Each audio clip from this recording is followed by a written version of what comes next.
Halo teman-teman semua, selamat datang di video kami. Jadi di video kali ini kita akan membahas terkait gimana sih caranya membuat PT.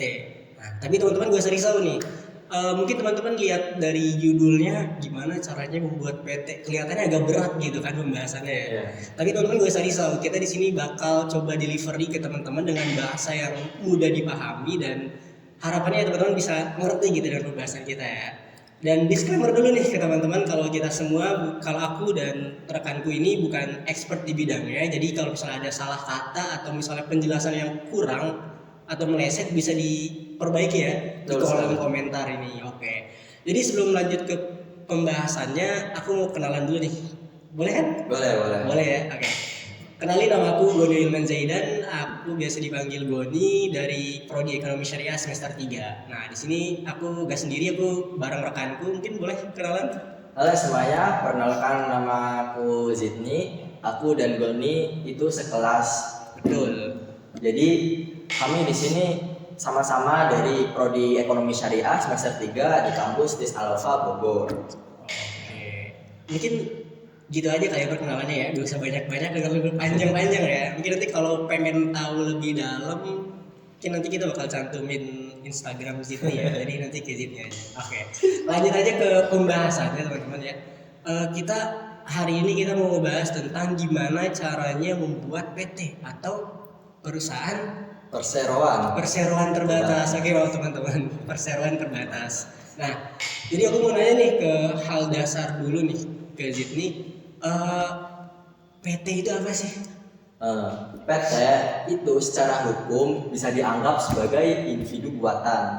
Nah, yang artinya PT itu bisa memiliki harta sendiri, utang sendiri yang terpisah dari si pembuat PT tersebut, si pemiliknya. Jadi harta pribadi itu tidak tercampur dengan harta PT, begitu teman-teman. Oh, jadi terpisah ya. Jadi Ya. bisa individu sendiri ya. Individu sendiri. Makanya itu sering dibilang tanggung jawab terbatas. Ya. Karena aku sedikit namain ya, nggak apa-apa. Ya, nggak apa-apa. Jadi karena kalau yang sepengetahuanku itu tanggung jawab terbatas itu karena si pemilik modal itu tanggung jawabnya hanya memberikan modal itu. Adapun nanti ketika perusahaan tersebut mengalami kerugian ataupun pailit, itu yang diambil itu modal tersebut dan berarti tidak apa ya, harta pribadi si pemilik PT tersebut tidak terganggu gugat gitu. Ya. Jadi hanya modal si pemilik PT itu di PT-nya itu, di aset PT-nya.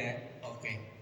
Nah, betul apa yang dikatakan Boni, tapi perlu dicatat ya bahwa tanggung jawab terbatas itu tidak sepenuhnya terbatas gitu, ada syarat-syaratnya. Ada syarat-syaratnya ya. Jadi nggak sembarangan lah dikelolanya. Ada syarat-syaratnya teman-teman. Itu bisa dikasih tahu nih ke teman-teman, syarat-syaratnya itu apa aja sih? Kalau syarat-syaratnya kayak tadi ya, nggak boleh menggabungkan antara harta pribadi dan harta PT, itu nggak boleh. Oh, nggak boleh ya. Terus ada lagi ya syarat lainnya? Untuk syarat lainnya mungkin tidak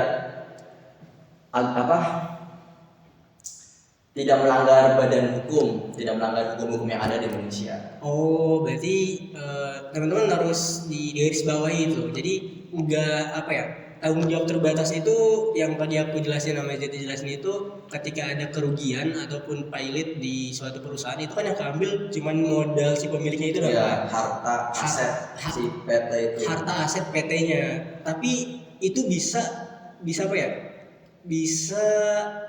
Bisa keambil harta pribadi kita ketika kita melanggar apa yang tadi disebutin nama Zidni. Kayak misalnya kita mencampur adukan uang pribadi dengan uang PT, dan juga ketika kita melanggar hukum. Itu ketika ada pailit ataupun bangkrut dan kita masih ada hutang, itu harta pribadi kita pun bisa keseret. Bisa ikut keambil. Oke. Selanjutnya mungkin aku mau nanya nih. Tadi kan udah dijelasin ya terkait PT itu apa dan segala macamnya. Aku mau nanya nih, kira-kira teman-teman yang punya bisnis dan mau melanjutkan bisnisnya ke tahap PT gitu. Nah, langkah pertama yang harus teman-teman siapin itu apa sih, Zid? Kalau untuk langkah pertamanya itu kita harus menentukan jenis PT apa yang kita ingin bangun ya. Jadi PT itu memiliki beberapa jenis. Berarti ada beberapa jenis. Ya. Mungkin boleh disebutin ke teman-teman? Untuk jenisnya itu ada PT perorangan dan PT biasa. PT perorangan dan PT PT biasa. PT perorangan kayaknya aku agak familiar deh. Kalau nggak salah biasa dipanggil juga PT UMK bukan sih? Nah, betul sekali. Nah kira-kira itu apa tuh? PT perorangan atau PT UMK dan PT biasa. Biasa. Itu apa? Kalau untuk PT perorangan atau PT UMK itu biasanya dibuat oleh bisnis-bisnis yang kecil, dan ini prosesnya itu lebih sederhana lah. Kalau untuk PT yang biasa itu harus melibatkan partner, investor, dan juga harus lewat notaris. Jadi nggak sesederhana yang PT perorangan. Oh, berarti bedanya lebih ke skalanya ya. Iya. Skalanya aja. Jadi kalau teman-teman emang bisnisnya masih kecil dan mungkin pengen prosesnya sederhana, itu bisa pakai PT perorangan. Perorangan. Dan kalau misalnya bisnisnya udah gede nih, teman-teman pengen ekspansi bisnis teman-teman, itu berarti pakai PT biasa. Nah, kira-kira nih kesalahan yang sering terjadi nih ketika kita udah nentuin jenis atau malah belum nentuin jenis nih, kesalahan awal banget ketika kita pengen membuat PT itu apa? Biasanya tuh kita baru punya bisnis yang kecil nih, masih belum stabil lah bisnisnya. Nah, kita itu terburu-buru ingin membuat PT biar bisnis kita kayak jadi lebih besar lah, padahal itu belum perlu. Karena biayanya itu nggak murah ya, mahal gitu. Oh, berarti buru-buru. Iya, itu Jadi paling kesalahan pertama itu. kesalahan yang paling sering terjadi itu kita punya bisnis, tapi bisnisnya masih kecil, tapi kita buru-buru pengen Membuat PT. membuat PT, dan itu malah membuat ribet Iya, kita jadi prosesnya mungkin yang kita mungkin belum siap, dan juga mungkin penganggarannya dalam pembuatan PT itu lumayan mahal kali Iya, ya. betul. Jadi malah merugikan kita sendiri. Oke. Tadi kan udah dijelasin nih langkah pertamanya cara membuat PT itu menentukan jenis PT yang cocok dengan bisnis kita. Nah selanjutnya aku mau nanya nih, kira-kira setelah kita menentukan jenis PT nih, apa sih langkah selanjutnya? Untuk langkah selanjutnya kita itu menentukan nama. Jadi setelah kita sudah nentuin jenisnya nih, mau itu PT UMK atau PT biasa, nah kita itu mencari nama PT kita sendiri. Oh berarti menentukan nama PT Iya. sendiri. Nah kira-kira ada batas ini gak sih, minimal katanya atau bebas mau apa, kita mau bikin nama PT-nya apa gitu panjang misalnya? Kalau untuk peraturannya itu ada. Yang pertama minimal itu punya 3 kata. 3 kata. Iya, 3 kata. Dan juga yang kedua tidak sama dengan nama-nama PT lain. Jadi biar nggak kena copyright lah. Oh berarti harus beda ya sama Iya. PT-PT lainnya. Dan jangan lupa nggak boleh sampai melanggar hukum seperti SARA ataupun lainnya. Oke. Nah, aku kalau nggak salah pernah ingat sesuatu nih, waktu itu dosen aku kayak pernah mention sesuatu. Ketika kita udah buat nama, itu ada namanya KBLI. Nah, KBLI itu apa sih, Kak Jit nih? KBL itu klasifikasi baku lapangan buat usaha Indonesia. Nah, KBL ini seperti kode mengklasifikasikan lah. Jadi kode untuk menentukan golongan-golongan PT-nya, jenis-jenis usahanya gitu. Oh, berarti kode yang menentukan jenis-jenis usahanya, Iya. bisnisnya. Oh, itu udah ada tuh. Udah dari ada pemerintah itu. itu udah ada. Jadi Udah. kita tinggal nyocokin aja masuknya ke kode yang mana ya. Oke. Nah, kira-kira KBLI itu penting gak sih?